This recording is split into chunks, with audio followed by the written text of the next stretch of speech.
On parle à présent des algues vertes. Souvenez-vous, durant l'été 2009, elles avaient envahi les côtes de Noirmoutier. Pour expliquer ce phénomène et surtout l'enrayer, une étude avait été commandée par le Conseil général et Vendéo. Hier jeudi, un pré-rapport a été dévoilé qui note que ces algues sont dues à la forte présence de nitrates dans l'Atlantique. En fait, ce sont la Loire et la Vilaine qui polluent la mer et favorisent ainsi la prolifération de ces algues.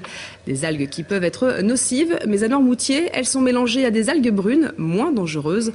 C'est ce que nous explique Jacques Houdin, le conseiller général de Noirmoutier. On l'écoute. L'expérience a montré que c'est nocif parce que ça dégage en fermentant, notamment dans le sous-sol, du H2S. Bien.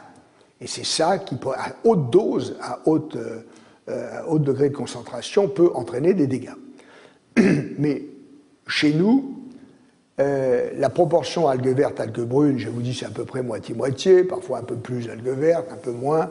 Enfin, en gros, c'est moitié-moitié. Ça peut être dangereux. Nous n'avons constaté que quelques désagréments odorat et quelques malaises. Mais cela étant dit, il faut faire quand même très attention.